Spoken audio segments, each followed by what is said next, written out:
सत साहेब पवन दास भगत जी, आपसे थोड़ा सा एक सपने के बारे में पूछना था। आज मुझको एक सपने में गुरुजी दिखाई दिए हैं, बिल्कुल साक्षात मेरे सामने। तो मैंने उनके चरण छू के अपना माथा टेका है उनके चरणों में, और उसके बाद में मैंने प्रणाम करा है, जयकारा लगाया है, बंदी छोड़ सतगुरु रामपाल जी महाराज की जय हो। उसके बाद में पवन दास जी, आप भी भगत जी वहीं पे अपनी छोटी सी संगत में बैठे हो, सफ़ेद कुर्ता पजामा पहना हुआ है आपने, और गुरुजी ने भी सफ़ेद पजामा कुर्ता पहना हुआ है। और उसके बाद में गुरुजी ने से मैंने कहा कि गुरुजी ये भी आपका बहुत सच्चा भगत है पवन दास जी। तो गुरुजी जवाब देते हैं कि हाँ, ये मेरा बहुत अच्छा भगत है और आगे के लिए बहुत अच्छा भगत रहेगा मेरा ये। और ये सब भगत भाइयों को साथ लेके चल रहा है और सभी पवन दास भाई के साथ में चल रहे हैं सभी।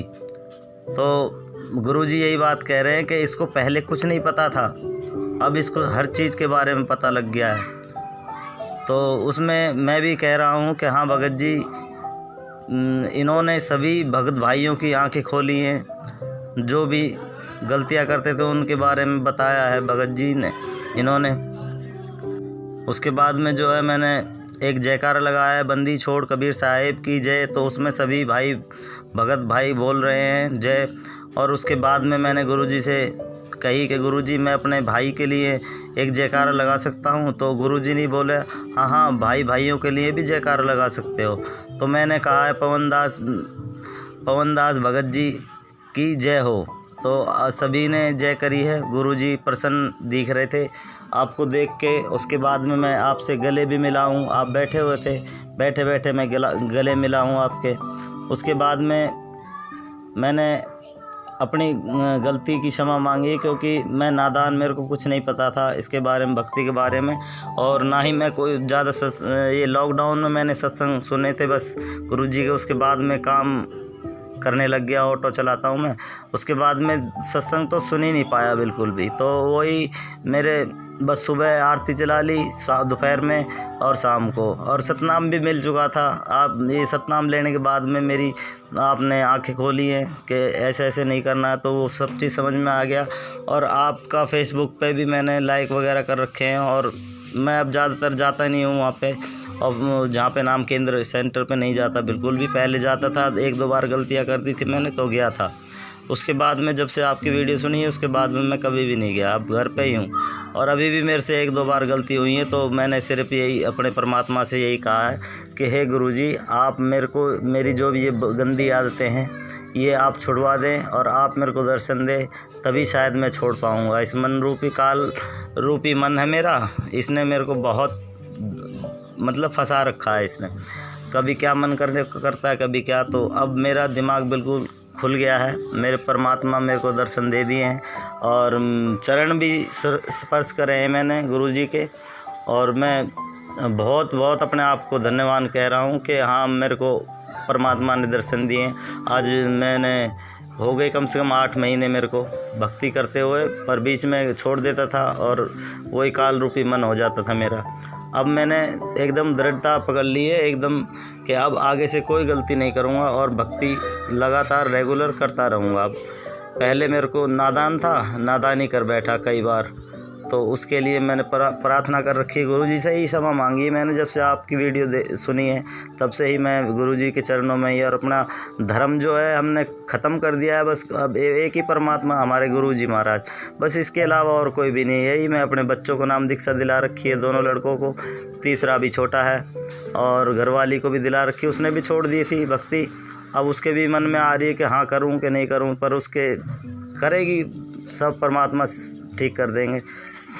ठीक है पवन दास जी, यही एक छोटी सी रिकॉर्डिंग थी, मैं आपके पास भेज रहा था। शायद इसका कुछ उत्तर दे पाएँ आप, बताएं कि गुरुजी बहुत खुश हुए, आपसे प्रसन्न हुए। गुरुजी कह रहा है ये मेरा शिष्य है, बहुत प्यारा शिष्य है मेरा, जो अपने भगत भाइयों को साथ लेके चल रहा है। और आपसे भी मैं बहुत बहुत धन्यवाद कहता हूँ कि जो आप आए, आपकी वजह से बहुत भगत भाइयों की आंखें खुली हैं और सभी अब सही राह पर चल रहे हैं। मैं एक छोटा सा तुच्छ भगत हूँ, नादान भगत हूँ थोड़ा सा, बस इतना ही कह सकता हूँ। और इतनी मेरे अंदर दिमाग भी नहीं है इतना जो कि मैं ज़्यादा बोल सकूं। आपसे बस यही निवेदन करता हूं कि सत साहेब पवन दास भाई, आपको सत साहेब बंदी छोड़ सतगुरु रामपाल जी महाराज की जय हो। बंदी छोड़ सतगुरु रामपाल जी महाराज जी की जय हो। सत्साई भगत जी देखिए, वैसे तो जब से परम पूज्य सतगुरु रामपाल जी महाराज जी ने मुझे तुच्छ 2 कौड़ी के जीव पवन दास को अपनी शरण में लिया है और मुझे यथार्थ ज्ञान दिया है, मुझे धरती पे पैर रख के चलना सिखाया है, मुझे यथार्थता में जीना सिखाया है। उससे पहले मैं जो सपनों की उड़ान ले रहा था वो परमात्मा ने मेरी मिटाई और कहा बेटा यदि भक्ति करनी है तो परमात्मा के ज्ञान को आधार बना, परमात्मा के नियमों को निभा और जो आदेश आपको सत्संगों में दिए गए हैं उन आदेशों को सत्य मान के, भले आपने वो चीज ना देखी हो, आपने ना कभी सुनी हो, लेकिन आपको अपने गुरु को परमेश्वर मानते हुए प्रत्येक वचन को आपने लोहे की लकीर की तरह मानना पड़ेगा कि हाँ, मेरा गुरु जो वचन कह रहा है, जो शब्द कह रहा है, जो बातें बता रहा है वो बिल्कुल 1001% सत्य हैं। झूठ का तो इसमें लेस मात्र अंश भी नहीं होता। झूठ शब्द तो कहना भी महापाप का दोषी होना है। तो उसके बाद से भगत जी दास वैसे सौपन वगैरह पे कम ही यकीन करता है, लेकिन आपने बताया कि सतगुरु रामपाल जी महाराज जी स्वयं आपके सौपन में आए, आपने उनको दंडवत प्रणाम किया। तो भगत जी दास सतगुरुदेव जी की प्रेरणा से काफी समय पहले ही अपने लाइव शंका समाधान में एक वीडियो बना चुका है, जिसका विषय था कि सतगुरु रामपाल जी महाराज जी का वर्तमान का जो स्वरूप है उस स्वरूप को अन्य कोई भी शक्ति धारण नहीं कर सकती है। अर्थात काल हो, चाहे देवी देवता हो, चाहे ब्रह्मा विष्णु महेश जी हो, चाहे दुर्गा हो, परम पूज्य सतगुरु रामपाल जी महाराज जी का रूप बनाकर उनके भक्तों को ना भ्रमित कर सकती है, ना धोखा दे सकती है। तो सौपन में यदि बंदी छोड़ आए हैं तो जाहिर सी बात है सौपन बिल्कुल सत्य है। और परमात्मा कहते हैं कि सौपन में बैराय के जय को कहिए राम, वाक्य पक्की पावड़ी मेरे तन को चाम। परमात्मा कहते हैं अगर सौपन में भी किसी भगत ने अगर मेरे नाम का सुमरण कर लिया, मेरा जयकारा लगा दिया, मेरा चिंतन कर लिया, मुझे दंडवत कर दिया, तो सोच लेना कि वो यथार्थ में ही दंडवत कर रहा है, वो यथार्थ में ही सुमरण कर रहा है। और सतगुरु का दर्शन केवल उसी पुण्यात्मा को होगा जो पुण्यात्मा अपनी भक्ति रूपी सफर में बिल्कुल सही चल रही है, परमात्मा की मर्यादाओं में चल रही है। ऐसी बात नहीं जिसको सौपन अभी नहीं आए हैं या नहीं आ रहे हैं तो वो भगत भाई बहन ये ना सोचे कि फिर हम भक्ति मार्ग पे सही नहीं चल रहे। ऐसी बात नहीं पुण्यात्मा, जैसे जैसे हमारी भक्ति बढ़ती चली जाएगी, जैसे जैसे हम परमात्मा के प्रति ज्यादा से ज्यादा चिंतन और मनन करेंगे, उनके सत्संगों को सुनेंगे, तो हमारा ज्यादा से ज्यादा समय परमात्मा के सोच विचार में व्यतीत होगा। और जिस चीज के विषय में, जिस वस्तु के विषय में हम ज्यादा से ज्यादा चिंतन करेंगे, मनन करेंगे, मंथन करेंगे, तो जाहिर सी बात है हमें सौपन भी फिर उन्हीं के आएंगे। तो सौपन में भगत जी बंदी छोड़ स्वयं थे, तो इसमें कोई बड़ी बात नहीं है, परमात्मा ही थे, परमात्मा के अलावा और कोई नहीं था। और आप जी ने जिक्र किया कि दास भी वहीं पे बैठा हुआ था, और जैसा भी आपने बताया कि परमात्मा भी सफेद कपड़ों में थे, आपने भी सफेद कपड़े पहन रखे थे। आपने कहा कि परमात्मा ये पवन दास आपका बहुत अच्छा भगत है परमात्मा। तो परमात्मा ने कहा हाँ भाई बिल्कुल सही बात है, मेरा बहुत अच्छा भगत है, भक्तों को साथ लेके चल रहा है, आगे भी अच्छा ही रहेगा। तो ये जो बातें हैं भगत जी, देखिए दास पहले थोड़ा सा ये क्लियर कर देना चाहता है। पहले तो जो भी व्यक्ति इस वीडियो को सुन रहा है, जो भी हमारे भाई बहन इस वीडियो को सुने, वो इस भाई की इस बात को सुनकर ये आकलन ना कर बैठे कि पवन दास ने इस भाई से ये ऑडियो बनाने के लिए कहा होगा या पवन दास ने ऑडियो बनवाई होगी।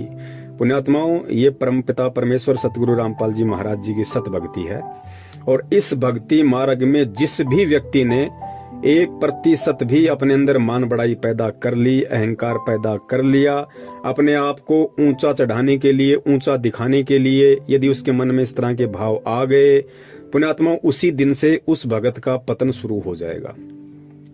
तो दास के ऊपर इस तरह की बातों का ना कभी कोई असर पड़ा है, ना कभी कोई असर पड़ने वाला है, क्योंकि दास ने पहले ही कह दिया कि मुझे मेरे परमात्मा ने जमीन से जुड़ के रहना सिखाया है। और ये सत्संग सुना सुना के परमात्मा ने दास के हृदय में जमा जमा के परमात्मा ने सबसे पहले मुझे मेरी औकात याद दिलाई है कि तेरी औकात राह के पत्थर के बराबर भी नहीं है, तेरी औकात कंकर के बराबर भी नहीं है। कंकर की औकात क्यों नहीं होती? क्योंकि कोई भी व्यक्ति उसको ठोकर मारता हुआ चलता है। तो दास को परमेश्वर ने मेरी औकात जड़ से दिखाई हुई है, जिस कारण से इन सभी बातों का या इस तरह की बातों का मुझ दास के ऊपर संजय की तरह या अन्य किसी भगत भाई बहन की तरह कोई असर नहीं होने वाला है।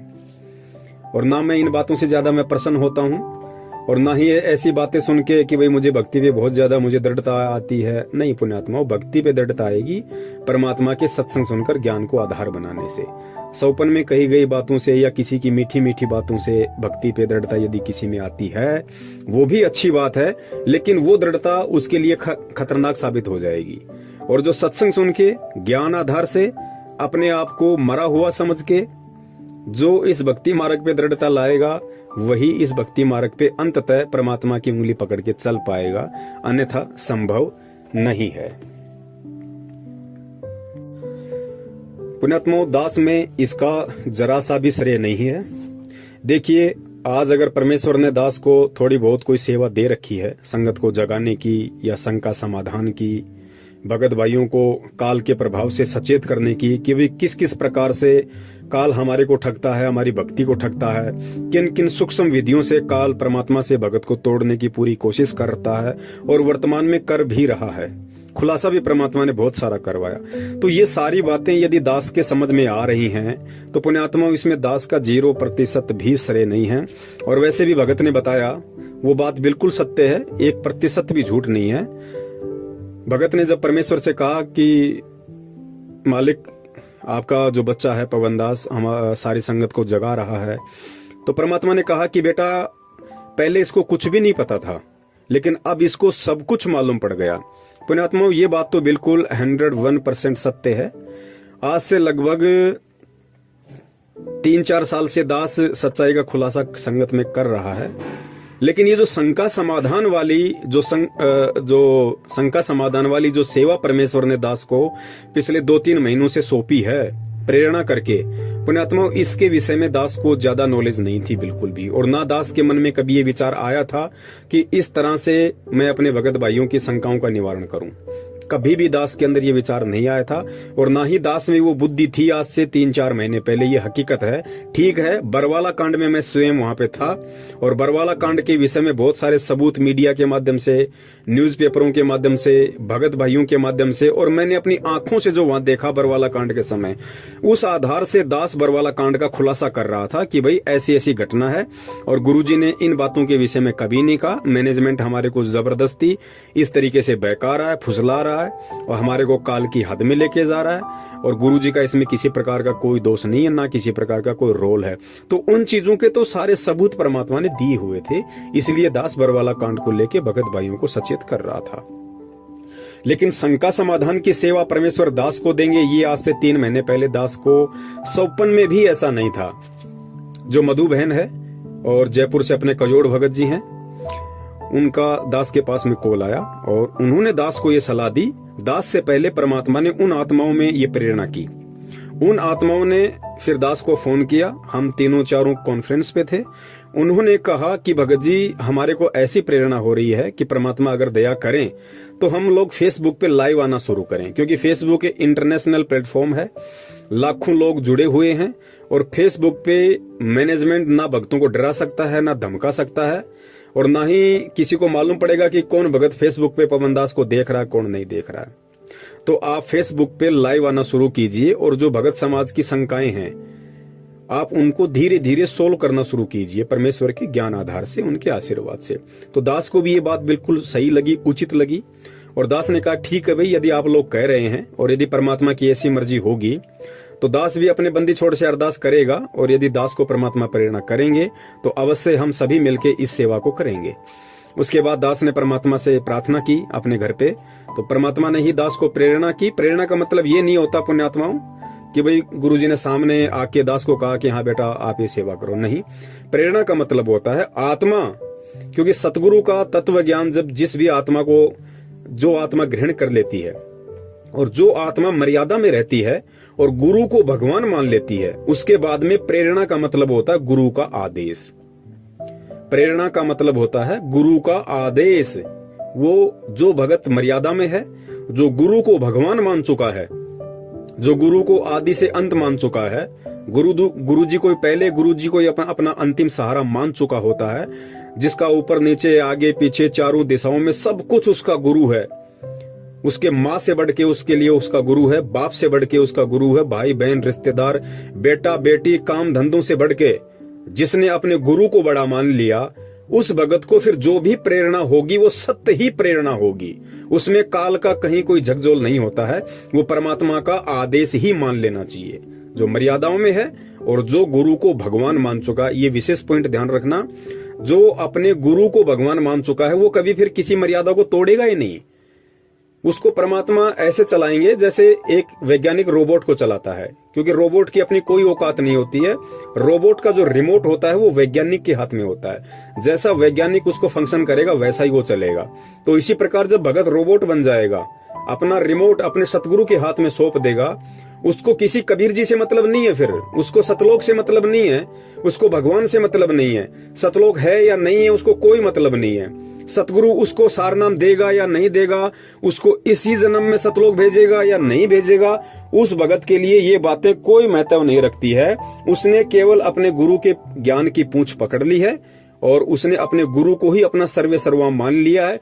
तो ये गुरु के ऊपर निर्भर करता है कि गुरु कब उसको किस नाम के लायक समझेगा, गुरु कब और किस जन्म में किस समय उसको सतलोक लेके जाएगा, नहीं लेके जाएगा, इस बात की चिंता फिर उस भगत को नहीं होती, जो अपना सर्वस्व अपने गुरुदेव को सौंप देता है। और ऐसी आत्माओं का वो नुक्ता होता है।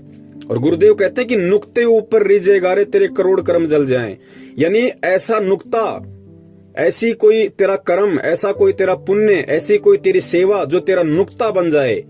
नुक्ते का मतलब होता है वो पॉइंट, वो टर्निंग पॉइंट, कि गुरु उसके ऊपर प्रसन्न हो जाए, तेरे उस वचन पे, तेरी उस सेवा पे, तेरे उस कर्म पे, उसको नुक्ता कहते हैं। और कहते हैं नुक्ते ऊपर रीझे गारे तेरे करोड़ कर्म जल जाएं। परमात्मा सब कुछ इस काल के बंधन सेकंडों में उस भगत के तोड़ के रख देता है। और ये वाणी फिर उस भगत के ऊपर लागू होती है जो इस तरीके से अपने आप को गुरु के प्रति समर्पित कर देता है। फिर परमात्मा कहते हैं कि तुम कर दो पल में पार हो जा रजा तेरी। परमेश्वर की वाणी है कि तुम कर दो पल में पार हो जा रजा तेरी। पल में परमात्मा पार कर देगा। एक हाथ यहाँ पे और दूसरा पैर वहां पे सतलोक में होगा। ना कोई त्रिकुटी, ना कोई ब्रह्मा विष्णु महेश का कर्जा, ना कोई काल का कर्जा, ना उसके 10वें द्वार पे जाके उसके सिर पे पैर रखना, ना भंवर गुफा में जाना, ना सुन में जाना, ना मानसरोवर में नहाना। परमात्मा एक पैर यहाँ तो दूसरा पैर सीधा उसका सतलोक में मिलेगा। वो होता है नुक्ता। और वो नुक्ता तभी बनता है जब ज्ञान आधार से और वास्तव में अपने हृदय से, अपनी आत्मा से एक भगत अपने गुरु को ही अपना सब कुछ मान लेता है।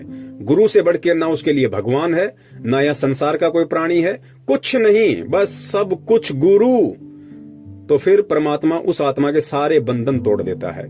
तो ऐसी आत्मा को फिर जो भी प्रेरणा होगी वो सत प्रेरणा होगी, परमात्मा का वो सन्मुख आदेश ही मान लेना चाहिए।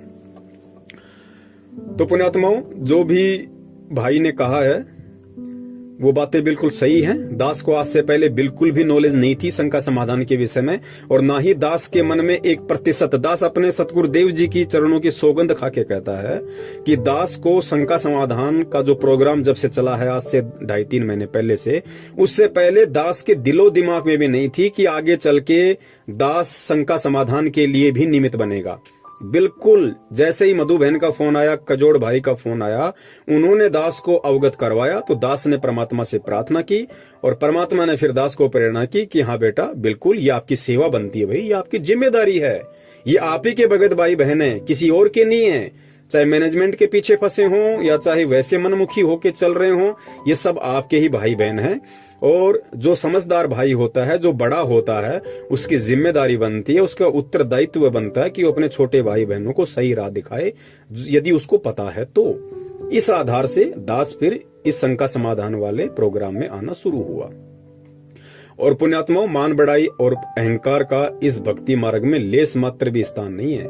यदि किसी ने जरा भी अपने अंदर अहंकार भाव प्रकट कर दिया, उसी दिन से वो परमात्मा से दूर है।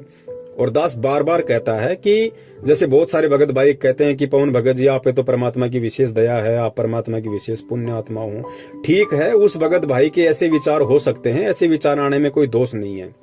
क्योंकि पुण्यात्माओं, सबसे पहले तो हमने एक पॉइंट को क्लियर कर लेना चाहिए। जिस भी आत्मा ने सतगुरु रामपाल जी महाराज जी से नाम दीक्षा ले ली, और जो व्यक्ति 1 साल भी इस भक्ति मार्ग पे टिक गया, इस भक्ति मार्ग पे परमात्मा की भक्ति करते करते, सत्संग सुनते सुनते जिसको 1 वर्ष हो गया हो, उसके हृदय में यहाँ का ना कोई व्यक्ति गुरु का स्थान ले सकता, ना ब्रह्मा विष्णु महेश जी गुरु का स्थान ले सकते, ना काल ले सकता, ना दुर्गा ले सकती। कोई भी व्यक्ति उस भगत के हृदय में एज ए परमात्मा, एज ए गुरु प्रविष्ट नहीं हो सकता, समा नहीं सकता। चाहे वो अपनी किसी गलती से या चाहे अपने किसी माड़े कर्म से, चाहे वो भक्ति छोड़ दे, चाहे वो दूसरे पंथ में जाके अपना कोई नया गुरु बना लिया हो, लेकिन फिर भी वो परमात्मा का तत्व ज्ञान उसके अंदर, वो लहरें हमेशा हिलोरे मारती रहेंगी, उसको ढंग से जीने नहीं देंगी, उसको वो संतुष्टि, वो आत्म संतोष उसको इस दुनिया में कहीं नहीं मिलेगा। भले ही उसने शंकराचार्य को अपना गुरु बना लिया हो, संत रामपाल जी महाराज जी की भक्ति छोड़ के, लेकिन वो चीजें हमेशा उसके अंदर कांटे की तरह चुभती रहेंगी कि भाई बंदी छोड़ तो एक ही है दुनिया में। और जो ज्ञान संत रामपाल जी महाराज जी ने दे दिया, भाई उस ज्ञान के बराबर तो किसी के पास ज्ञान का टपका भी नहीं है। तो पुण्यात्माओं, ठीक इसी प्रकार अभी जैसे हिमाचल में जो संजय है, ठीक है, वर्तमान में वो गुरुद्रोही हो गया है। उसने स्वयं भक्तों को आशीर्वाद देना, जो हाथ की मुद्रा होती है, जैसे हमारे परमेश्वर कर सकते हैं और कोई नहीं कर सकता, लोगों को दंडवत करवाता है, 56 प्रकार के भोग लगवाता है, फिर खुद ही खाता है। ठीक है, वो गुरुद्रोही हो गया, इसमें कोई संशय नहीं है, बिल्कुल वो 101% गुरुद्रोही है। लेकिन उसके पीछे भी जो 20-25 भगत लगे हुए हैं, पुण्यात्मा विचार कर लेना, वो संजय को अपना गुरु नहीं मान रहे। भले ही संजय ने अपने आप को गुरु घोषित कर दिया, लेकिन संजय ने अपने आप को गुरु घोषित किया है तो गुरु जी को ऊपर रखा है। आप इस पॉइंट को ध्यान रखना। दास उसका फेवर नहीं कर रहा, लेकिन दास आपको हकीकत बता रहा है इस भक्ति मार्ग की, कि परमात्मा का तत्व ज्ञान एक किसी भी आत्मा के अंतःकरण में प्रविष्ट होने के बाद में क्यों गुरु उसके अंदर से नहीं निकल सकता। संजय ने गुरु जी को फिर भी ऊपर रखा। ये संजय की चालबाजी है, ये उसका षड्यंत्र है। उसको अच्छे से पता है यदि मैं गुरु जी को ही साइड में कर दूंगा तो कोई भगत आश्रम में नहीं टिकने वाला। इसलिए उसने एक चाल चली, क्योंकि काल इसी प्रकार से सूक्ष्म चाल चलता है। उसने गुरु जी को फिर भी ऊपर रखा कि गुरु जी तो परमात्मा है, मैं उनका संत हूँ। सतगुरु अलग होता है, संत अलग होता है, मेरे को परमात्मा ने निमित्त बना रखा है।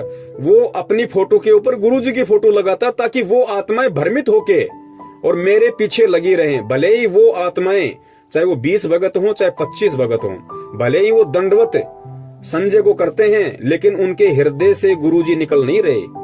उनके हृदय से परमात्मा को कोई निकाल नहीं सकता। और जिस दिन संजय ने गुरुजी की फोटो हटा दी, आज समझ लेना उसी दिन से वो आत्माएं दूर हो जाएंगी, उससे ऑटोमेटिक दूर हो जाएंगी। क्योंकि वो आत्माएं अगर जुड़ी हुई हैं तो उनको बेचारियों को भ्रमित कर रखा है, उनका माइंड वॉश कर रखा है कि गुरुजी ही भगवान हैं, लेकिन गुरुजी ने निमित्त मुझे बना रखा है। शास्त्रों में ऐसा विधान है, गीता जी में एक जगह ऐसा लिखा हुआ है, तुम ऐसा करोगे तो ऐसा होगे। ये काल भगवान का बहुत बड़ा षड्यंत्र, बहुत बड़ी चाल होती है। धोखे में कोई भी आत्मा आ सकती है, कोई बड़ी बात नहीं है। तो वो जितने भी 15-20 आत्माएं हैं वो बेचारी धोखे का शिकार हैं, क्योंकि उस नालायक ने परमात्मा तो केवल मतलब संत रामपाल जी महाराज जी को ही घोषित कर रखा है, लेकिन काम नीचे सारे काल भगवान वाले कर रहा हो। इस वजह से वो आत्माएं बेचारी थोड़ी सी भ्रमित हैं। तो दास यहाँ पे ये कहना चाह रहा है कि जो भी भगत भाई बहन दास के प्रति इस तरह के भाव रखते हैं एज ए गुरु भाई, कि पवन भाई बहुत अच्छी आत्मा है, बहुत अच्छी सेवा कर रहा है, आप परमात्मा की विशेष आत्माएं हो, तो बहुत सारे भाई कह देते हैं कि भाई ये भाव तो परमात्मा में होने चाहिए, पवन भगत जी के प्रति नहीं होने चाहिए। बिल्कुल उसकी भी बात सही है, लेकिन उस पुण्यात्मा को ये सोचना चाहिए कि वो भगत भाई बहन यदि ये शब्द बोल रहा है तो उसके अंदर के भाव क्या हैं। तुम खाली उसकी जुबान को मत देखो, वो पवन की कोई बड़ाई नहीं कर रहा, पवन को कोई सिंहासन पे नहीं बैठा रहा, पवन को कोई as a Guru, as a कोई भगवान नहीं देख रहा हो, वो पवन को एज ए गुरु भाई ही देख रहा है, एज ए गुरु भाई ही देखेगा वो। और एज ए गुरु भाई देखने में किसी को कोई दोष नहीं है, पवन भी किसी को देख सकता है। यदि ऐसा कोई परमात्मा का बच्चा हो तो पवन भी उसको उसी स्थान पे देख सकता है कि भगत जी वास्तव में आप पे तो परमात्मा की विशेष दया है, आप जी तो बहुत अच्छी निर्भरता से परमात्मा की सेवा कर रहे हो। तो इसमें कोई दास ये थोड़ी कि उस भगत को दास एज ए मतलब एज ए संत रामपाल जी महाराज जी देख रहा है या एज ए अपना गुरु देख रहा है, नहीं। तो भाई ने जो कहा वहां पे वो बातें बिल्कुल सही हैं, बिल्कुल सत्य हैं। देखो भक्ति मार्ग में पुण्यात्माओं ना कोई सीनियर होता है ना कोई जूनियर होता है, ये सारी बातें परमात्मा ने बता रखी हैं, हमने सुनी या नहीं सुनी ये एक बात अलग है। इस सतगुरु रामपाल जी महाराज जी के सत भक्ति मार्ग में ना कोई छोटा है ना कोई बड़ा है, ना कोई सीनियर है ना कोई जूनियर है। यहाँ पे वो भगत भी उसी कैटेगरी में है जिस भगत ने 1994 में नाम दीक्षा ली होगी, और वो भगत भी उसी कैटेगरी में जिस भगत ने सन 2014 में नाम दीक्षा ली होगी। क्योंकि परमेश्वर समदृष्टि होते हैं, परमेश्वर कभी किसी में ऊंच नीच का भाव नहीं देखते। तो जब परमेश्वर समदृष्टि है, परमेश्वर ऊंच नीच का भाव नहीं देखता, तो परमेश्वर का बच्चा कैसे एक दूसरे भगत के प्रति ऊंच नीच के भाव ला सकता है। लेकिन हाँ, जो जैसी भक्ति कर रहा है, जो जैसी सेवा कर रहा है, तो भैया सेवा के अकॉर्डिंग यदि कोई ऐसा कह देता है तो उसमें उसको किसी प्रकार का कोई दोष नहीं होता है। और आगे फिर भगत जी ने बताया कि भाई मैंने फिर सतगुरु रामपाल जी महाराज जी का जयकारा लगाया और फिर मैंने परमात्मा से अरदास करी कि हे परमात्मा, क्या मैं अपने गुरु भाई का भी जयकारा लगा सकता हूँ? तो परमेश्वर ने कहा कि हाँ बेटा लगा सकते हो, कोई दिक्कत नहीं। फिर उस भगत भाई ने कहा कि मैंने जयकारा लगाया। तो यहाँ पे बहुत सारे भगत भाइयों के मन में शंकाएं उत्पन्न हो जाएंगी कि ऐसा कैसे हो सकता है, जयकारा भगत का कैसे लगा सकते हैं। पुण्यात्माओं, इन सब बातों को हमने ज्ञान आधार से समझना पड़ेगा। और ये बातें आप ध्यान रखना, सारी बातें आपको सत्संगों में नहीं मिलेंगी। कुछ बातें होती हैं वो परमात्मा प्रेरणा करते हैं, और वो प्रेरणा परमात्मा तभी करेंगे जैसा दास ने पहले बताया कि जब आप अपने एडी से चोटी तक अपने आप को अपने गुरुजी के प्रति समर्पित कर दोगे तो परमात्मा आपको सत्संगों से बाहर की बातें भी आपके दिलो दिमाग में डाल देगा, क्योंकि वो होता है ज्ञान योग खोलना। परमात्मा फिर उस आत्मा का धीरे धीरे ज्ञान योग खोलने लग जाता है। वो भगत चाहे 2 घंटे बोलता रहे, वो बोलता रहेगा, उसने कोई कहीं पढ़ा नहीं, उसने कहीं कुछ देखा नहीं, वो कॉपी पेन लिख के नहीं बैठा हुआ। परमात्मा आगे से आगे पॉइंट उसकी नजरों के सामने लाते रहते हैं, उसके दिमाग में वो बातें आती रहती हैं और बात आगे से आगे परमात्मा के ज्ञान आधार से बढ़ती रहती है। उसको कहते हैं ज्ञान योग। तो पुण्यात्माओं, दास के पास में कहां इतना ज्ञान था। दास तो वैसे भी 2014 में जुड़ा था, मुश्किल से 1 या 1.5 साल ही परमात्मा की संगति कर पाया। संगति का मतलब है सत्संगों की संगति। दास वैसे पर्सनली नहीं मिला गुरुजी से कभी भी। ठीक है, जब दर्शन होते थे संगत के साथ में तो अपना दर्शन लिया, मालिक के आगे हाथ जोड़े, आशीर्वाद लिया, अपने वापस आ जाते थे।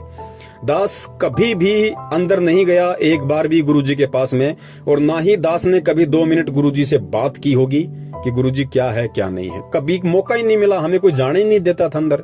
50 तो वहां पे बंदूकधारी खड़े होते थे, और हम जैसे 2 कौड़ी के जीवों का कहां नंबर आवे। वहां तो बड़े बड़े सूरमा लोग खड़े रहते थे, रिश्तेदार, तो हमारा कहां नंबर आना था। तो दास ने तो मुश्किल से 1.5 वर्ष ही परमात्मा की सही से संगति की है, और बाकी तो सत्संगों की संगति परमात्मा ने करवाई। उसके बाद फिर बरवाला कांड हो गया। अब दास से पहले तो वो लोग जुड़े हुए 1994 से लोग जुड़े हुए हैं, अब उन पे वो दया नहीं हो पाई जो दया दास ने इस 2 कौड़ी के पवनदास पे कर दी। तो इसमें पवनदास का क्या श्रेय भाई? मैं तो वर्तमान में ऐसी कोई भक्ति भी नहीं है मेरी। तो ये पुण्यात्मा होता क्या है कि पिछले जन्म जन्मांतरों के सुकर्म होते हैं, ये पुण्य कर्म होते हैं। भक्ति कर्म से ही ज्ञान योग खुलेगा। आपने दान चाहे कितना कर रखा है, दान ज्यादा करने से ज्ञान योग नहीं खुलता, भक्ति ज्यादा करने से ज्ञान योग खुलता है। परमात्मा की मर्यादाओं में ज्यादा रहने से ज्ञान योग खुलता है, ज्ञान को आधार बनाने से ज्ञान योग खुलता है। तो दास के पिछले जन्म के ऐसे कोई भक्ति कर्म होंगे, वो बंदी छोड़ी जाने, उस आधार से परमात्मा ने या फिर वर्तमान के परमात्मा ने दास के अंदर कुछ भाव पैदा किए। देखो, भाव भी परमात्मा ही पैदा करता है, हमारी औकात नहीं कि हम परमात्मा के प्रति भाव पैदा कर लें, हम परमात्मा को परमात्मा मान लें या हम जैसे गुरु को भगवान मान लें। ये आप और हमारी औकात नहीं है। परमात्मा ही सारे नुक्ते बनाता है, परमात्मा ही अंदर प्रेरणा करता है, फिर परमात्मा ही भगत के अंदर वो बातें डालता है, फिर भगत के अंदर वो भाव पैदा होते हैं, फिर वो सारी चीजें बनती हैं। तो परमात्मा ही सब कुछ करता है। है और मालिक की वाणी भी है कि करे करावे साइया और मन में लहर उठावे, दादू सिर दर्जीव कर आप बगल हो जावे। तो पुण्यात्माओं, शंका समाधान के माध्यम से जो भी कुछ हो रहा है ये परमात्मा ही सब कुछ दास को निमित्त बना के करवा रहे हैं। दास का इसमें किसी प्रकार का कोई रोल, कोई श्रेय नहीं है। यदि लाखों की संगत में से परमात्मा ने एक पवन दास को चुना है तो पुण्यात्माओं, इसमें पवन दास का कोई श्रेय नहीं है, ना पवन दास कोई विशेष है। पवन दास से पहले तो बहुत बड़े बड़े सारनामी लोग बैठे हुए हैं जो अपने आप को बहुत बड़े बड़े भगत मानते हैं, बड़ी बड़ी पोस्ट पे हैं, बड़े बड़े वर्ल्ड कोऑर्डिनेटर बने हुए हैं, स्टेट कोऑर्डिनेटर बने हुए हैं, दो स्टेट के कोऑर्डिनेटर बने हुए हैं। कुरुक्षेत्र से हमारे पुरुषोत्तम दास भाई जी। तो पुण्यात्माओं, इसमें दास का कोई रोल नहीं है किसी भी प्रकार का। और रही बात जयकारे की, तो जयकारे का मतलब क्या होता है पुण्यात्माओं? देखो, जयकारा लगाने के बाद में परमात्मा प्रसन्न हुए, इसका मतलब है कि वो चीज गलत नहीं थी। अब वो गलत क्यों नहीं थी, इसको हमने ज्ञान आधार से समझना पड़ेगा। पुण्यात्माओं, भगवान के बाद जगत में यदि किसी की कीर्ति हुई है, यदि किसी की कीर्ति होती है तो केवल भगत की होती है। तीसरे व्यक्ति की यहाँ कभी कीर्ति नहीं हुई, क्योंकि संसार का मूल आधार है भक्ति और भक्ति का मुख्य है भगवान और भगवान के पीछे चलता है भगत। तो सबसे पहले यहाँ पे भगवान की कीर्ति होती है, भगवान की महिमा होती है और भगवान से प्राप्त उपदेश, भगवान से प्राप्त ज्ञान और वो भक्ति करके फिर यदि किसी की कीर्ति हुई है, किसी का यश हुआ है, दुनिया ने यदि किसी का जयकारा लगाया है तो केवल भगत का लगाया। फिर मीराबाई के लोगों ने जयकारे लगाए, धना भगत के जयकारे लगाए, नानक जी के जयकारे लगाए, आज भी लग रहे हैं उन पुण्यात्माओं के। तो भगत के बाद में, भगवान के बाद में भगत के ही जयकारे लगते हैं। तो परमात्मा ने इस दृष्टिकोण से, क्योंकि जिस समय 54 में उस पुण्यात्मा ने गुरुजी से जो ये पूछा कि गुरुजी क्या मैं अपने भगत भाई का भी जयकारा लगा सकता हूं, तो परमात्मा अंतर्यामी होते हैं। परमात्मा को पता था कि ये अपने भगत भाई का जयकारा एज ए गुरु नहीं लगा रहा, एज ए गुरु भाई लगा रहा है कि मेरे भाई ने मेरे ही सतगुरु से प्राप्त ज्ञान आधार से जो संगत को जगाने का काम किया है, या जिस तरीके से वो परमात्मा की सेवा कर रहा है उनके चरणों में रह के, उस आधार से वो इसका अधिकारी है। इसलिए उस भाई ने परमात्मा से इस आधार से प्रार्थना की थी और परमेश्वर अंतर्यामी है, तो परमेश्वर ने इस बात को समझ के कहा कि हाँ भाई, एज ए गुरु भाई आप जयकारा लगा सकते हो। लेकिन पुण्यात्मा, वो 54 में ही मालिक ने उनको आदेश दिया था। वर्तमान में हमने ऐसा नहीं करना, कहीं कोई भगत भाई बहन ये समझे कि लो भाई हम पवन भाई का जयकारा लगा दें। पुण्यात्मा, ये गलती नहीं करनी बिल्कुल भूल के भी, वरना इसके दोषी आप स्वयं हो जाओगे। सतगुरु के रहते सहते, जब तक सतगुरु रामपाल जी महाराज जी इस पृथ्वी पे हैं, तब तक आप उनके अलावा किसी भी भगत भाई का यथार्थ में जयकारा नहीं लगा सकते। और बाद में तो हम सभी के जयकारे लगेंगे भाई।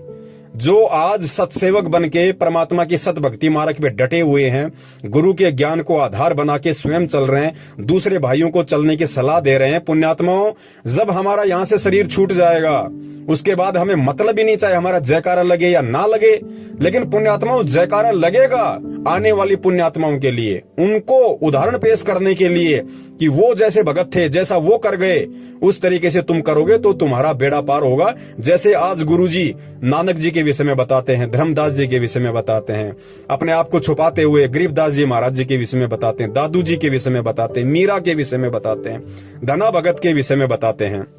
वो भी तो भगत थे, लेकिन उनके जयकारे उस समय नहीं लगे, उनके जयकारे जाने के बाद आज लग रहे। लेकिन पुण्यात्माओं, आज हमें परमात्मा ने इतना ज्ञान दे दिया कि आज हमारे अंदर किसी भी प्रकार का वो मान बढ़ाई और अहंकार नहीं आ सकता। उन पुण्यात्माओं के जाने के बाद जयकारे इसलिए लगे क्योंकि उस समय ज्ञान आधार नहीं था इतना। परमात्मा ने तो ज्ञान दे दिया था, लेकिन वो पुण्यात्माएं अपने संस्कारवश ज्ञान को आधार नहीं बना सकती थी। इसलिए परमात्मा ने उस समय उनके शरीर में रहते सहते उनके जयकारे नहीं लगवाए। अगर उस समय उनके जयकारे लग जाते तो उस समय ज्ञान पुण्यात्माओं वो संपूर्ण परमात्मा ने मूल ज्ञान नहीं दिया था जो आज 1994 से दे रहे हैं। तो उनके अंदर कहीं न कहीं वो मान बढ़ाई आ सकती थी, कहीं न कहीं अहंकार भाव जागृत हो सकता था। लेकिन आज परमेश्वर ने पूरा पिटारा खोल दिया अपने तत्व ज्ञान का, संपूर्ण खुलासा कर दिया अपने मूल ज्ञान का। आज भी वैसे तो दास कह नहीं सकता, अगर कोई 1% अगर बड़ी मुश्किल से कोई हुआ ऐसा भगत भाई बहन जिसके मन में इस तरह का दोष आ जाए तो बात अलग है, अन्यथा 99% भगत भाई बहनों के जो परमेश्वर सतगुरु रामपाल जी महाराज जी की शरण में हैं, उनके अंदर किसी भी प्रकार की मान बढ़ाई और अहंकार घर नहीं कर सकता। अब आप कहेंगे कि संजय के अंदर ऐसा क्यों हुआ? भैया, संजय को पहले से ही काल ने भेजा हुआ था। संजय को जब इस पृथ्वी पे जन्म मिला तो उसको जन्म दिया काल ने। ध्यान रखना इस बात को, उसको काल ने अपना दूत बना के यहाँ पे भेजा हुआ था। जो आज वो कर्म कर रहा है उस हिसाब से दास बता रहा है। अब आप कहेंगे भगत जी काल का दूत कैसे हुआ, वो तो परमात्मा से नाम लिया, परमात्मा की भक्ति कर रहा था, बरवाला कांड की सच्चाई भी बता रहा था। भाई जब इस चीज को हमने ज्ञान से समझना पड़ेगा। कमाल को परमात्मा ने काल का विशेष दूत बताया था कि काल ने उसको विशेष रूप से इस भक्ति मार्ग को अवरुद्ध करने के लिए भेजा था। अब काल ने भी तो गुरुजी का नाम लिया था, उसने कमाल ने भी तो गुरुजी का नाम लिया था, कमाल भी तो भक्ति कर रहा था, कमाल भी तो गुरुजी का प्रचार कर रहा था। फिर आगे चल के वो काल का दूत कैसे बन गया, स्वयं गुरु बन के कैसे बैठ गए भैया। तो पुण्यात्माओं, ये समय आने पे काल के दूत अपना रंग दिखा देते हैं। जिस सेवा के लिए काल ने उनको भेजा है वो सेवा वो अपनी अवश्य करते हैं। तो काल जो संजय था वो शुरू से ही काल का दूत था। और आप और हमारा सौभाग्य जो परमात्मा ने हमें बचाया, उसके साथ रहते सहते भी परमात्मा ने बचाया। पुण्यात्मा, उसने दास को बहुत भरमाने की कोशिश की, बहुत भटकाने की कोशिश की कि तू सर्वानंद की आत्मा है, तू ऐसा है, तू वैसा है। लेकिन दास के ऊपर 1% भी इस बात का असर नहीं हुआ कि मैं सर्वानंद की आत्मा हूं तो मैं बहुत बड़ी आत्मा हूं। दास हमेशा ये सोचता था कि यदि मैं सर्वानंद की आत्मा हूं भी तो मेरे से बड़ा नीच, मेरे से बड़ा दुष्ट कोई नहीं होगा जो मैं उस समय परमात्मा को चूक गया। और यदि मैं सर्वानंद की आत्मा हूं तो मुझे अपनी उन गलतियों पर ध्यान देना चाहिए, मुझे अपनी उन कमजोरियों पर ध्यान देना चाहिए जिन कमजोरियों के चलते मैं 650 साल पहले पार नहीं हो पाया। सर्वानंद का ढोल नहीं पीटना चाहिए, मुझे अपनी उन कमजोरियों को परमात्मा से प्रार्थना कर करके याद करना चाहिए कि परमेश्वर मुझ नीच से 650 साल पहले ऐसी कौन सी मिस्टेक हो गई, ऐसी कौन सी गलती हो गई परमात्मा, जो साक्षात आप धरती पे थे आज की तरह और आपसे ज्ञान और नाम लेने के बाद मैं सतलोक नहीं जा पाया। तब तो है फायदा। और जो अपने आप को फिर सर्वानंद या नानक समझ के फूल जाए डफ की तरह और अपने आप को पुजवाने लग जाए, फिर उससे बड़ा दुष्ट और नीच प्राणी भी दुनिया में कोई नहीं, जैसा कि संजय ने किया। तो पुण्यात्माओं, इस प्रकार हमने हर चीज को परमात्मा के ज्ञान आधार से समझना पड़ेगा। अब ये ऑडियो बनाना इसलिए भी जरूरी था क्योंकि भगत भाई ने खुद ये दास के पास ऑडियो भेजी थी और उन्होंने इस सौपन का समाधान चाहा कि भगत जी मैं कुछ ज्यादा समझ नहीं पाया, आप थोड़ा सा इसको क्लियर करो। तो सौपन ऐसे बहुत सारे भगत भाइयों को भी आते रहते हैं, तरह तरह के सौपन आते रहते हैं। तो दास तो यही निवेदन करेगा कि फालतू के सौपन पे ध्यान देना नहीं, और जिस सौपन में बंदी छोड़ सतगुरु रामपाल जी महाराज जी आपको दर्शन दें, उस सौपन को आप बिल्कुल यथार्थ माने, बिल्कुल सही माने और फिर उस पे ज्ञान आधार से विचार विमर्श करें, चिंतन मंथन करें। और ध्यान रखना, यहाँ छोटा बड़ा कोई नहीं है, सब एक ही कैटेगरी के हैं। परमात्मा की नजर में भले ही पवनदास जो है ये सेवा कर रहा है, लेकिन इसमें पवनदास का कोई रोल नहीं है। क्या पता आज से 2 साल बाद या आज से 1 साल बाद या 1 महीने बाद परमात्मा आप जियों से वो सेवा ले ले जो सेवा पवनदास कर ही नहीं सकता, जिस सेवा के लायक पवनदास है ही नहीं। क्या पता परमात्मा आपसे वो सेवा ले ले। क्योंकि जब परमात्मा ने तोताद्री नाम के शहर में, जब इस दुनिया पे करोड़ों की संख्या में मानव शरीर वाले प्राणी थे और उस समय परमात्मा ने वेदों के मंत्र हिंदी में और संस्कृत में केवल एक झोटे से बुलवाए। क्या उस समय परमात्मा किसी व्यक्ति से नहीं बुलवा सकते थे? लेकिन परमात्मा ने वहां पे अपने समर्थता दिखाई थी कि बंदी छोड़ क्या नहीं कर सकता। परमात्मा को जरूरी नहीं कि कोई पवनदास को निमित्त बनाए या किसी मधु बहन को निमित्त बनाए या किसी कजोड़ भाई को निमित्त बनाए या जितने भी हमारे सत्सेवक भाई बहन हैं परमात्मा उन्हीं को निमित्त बनाए। ये तो हमारे कर्म बनने पुण्यात्माओं हमें सोचनी चाहिए बात तो कि परमात्मा हम आपके ऋणी हैं, परमेश्वर हम शुक्रगुजार हैं, हम अपने आप को धन्यवाद देते हैं कि बंदी छोड़ आपने हमें इस लायक समझा, इन सेवाओं के लायक समझा जो हमारे कर्म बन रहे हैं। बाकी पुण्यात्माओं परमात्मा तो गधे को भी निमित्त बना के चारों शंकराचार्यों को ज्ञान चर्चा में फेल करवा सकता है। तो हमने इन चीजों को भूलना नहीं चाहिए। तो यहाँ पे ना कोई पवन बड़ा है, ना कोई दूसरा भाई छोटा है, ना पवन सीनियर है, ना दूसरा भाई जूनियर है। ये परमात्मा का भक्ति मार्ग है और ऐसे भाव किसी के अंदर आने भी नहीं चाहिए। इतना ज्ञान लेने के बाद में सेवा परमात्मा ने दे रखी है, उसके संस्कार के हिसाब से दे रखी है। इसमें उस भगत का कोई रोल नहीं है कि सोचे कि भाई इस भगत ने ये कर लिया। भगत कुछ नहीं कर सकता, भगत पत्थर है, भगत 2 कौड़ी का जीव है, भगत की कोई औकात नहीं है। भगत ने करना होता तो पहले कर लेता ना, आज क्यों कर रहा है? तो ये सारा खेल परमात्मा का है। सद्बुद्धि परमात्मा देता है, प्रेरणा परमात्मा करता है, आगे बढ़ने की हिम्मत परमात्मा करता है। और परमात्मा इस तरह की सेवा, इस तरह की हिम्मत, इस तरह की प्रेरणा अपनी हर उस आत्मा के अंदर करने के लिए तैयार बैठा है जो पुण्यात्मा गुरु को भगवान मान ले। परमात्मा तो तैयार बैठा है प्रमाण पत्र बांटने के लिए, अगर कोई लेने वाला भी तो हो। भाई अपने अंतरात्मा से, अपने हृदय से, तन मन से कोई अपने गुरु को परमात्मा माने तो सही। और जिसने मान लिया फिर परमात्मा दूर कहाँ है। परमेश्वर वो सेवा दे देंगे जिन सेवाओं को पवनदास लाख जन्म में भी नहीं कर सकता। तो पुण्यात्माओं, हम सब एक दृष्टि हैं, हम सब परमात्मा की नजर में समदृष्टि हैं। हम कोई छोटा कोई बड़ा नहीं, ये अपने संस्कार अलग अलग हैं। अब जैसे आज नरेंद्र मोदी है, देश का प्रधानमंत्री बन के बैठा हुआ, अनिल अंबानी है, देश का 1 नंबर का पैसे वाला व्यक्ति है, और एक मेरे जैसा 2 कौड़ी का जीव रोड पे दही बड़े लगाता है। तो परमात्मा की नजरों में अनिल अंबानी भी उसकी उतनी प्यारी आत्मा है, भले उसने नाम ना ले रखा हो, भले वो शराब पीता है, मांस खाता है, सब कुछ करता है। नरेंद्र मोदी भी कितने कर्म कुकर्म करता है, लाखों उसने शराब के ठेकों को लाइसेंस दे रखा है, लाखों उसने जानवर काटने के कत्ल खानों को लाइसेंस दिया हुआ है, लोगों के उल्टे सीधे काम करवाते हैं। राजनेता और क्या करवाएंगे। तो वो नरेंद्र मोदी भी परमात्मा को उतना ही प्यारा है, लेकिन कर्म समय आने पे जीव को छोटा बड़ा बना देते हैं। कर्म समय आने पे जीव को नरक और सुरुक का भागी बना देते हैं। तो परमात्मा की नजरों में कोई भी प्राणी, चाहे चींटी हो, चाहे सूक्ष्म जीव हो, चाहे हाथी हो, कोई भी हो, परमात्मा की नजरों में सब समदृष्टि हैं। और हमने मन में कभी भूलकर भी ये भाव नहीं लाना चाहिए कि वो आत्मा परमात्मा की विशेष आत्मा होगी। हम सभी परमात्मा की विशेष आत्माएं हैं और हम सभी को परमात्मा की विशेष आत्मा बनने का प्रयत्न करना चाहिए, यदि आज से पहले हम आपको नहीं समझ रहे हैं तो। और उसका सबसे बड़ा तरीका है, सबसे पहले परमात्मा के सत्संगों को आधार बनाओ, ज्ञान को आधार बनाओ, और फिर अपने हृदय से, अपने दिलो दिमाग से, अपनी अंतरात्मा से अपने गुरुदेव को ही अपना एडी से चोटी तक सब कुछ समझो। गुरु से बढ़कर फिर कुछ नहीं। फिर परमेश्वर वो दया कर देंगे जिसकी पुण्यात्मा हम सोच भी नहीं सकते। बंदी छोड़ सतगुरु रामपाल जी महाराज की जय हो। सत साहिब।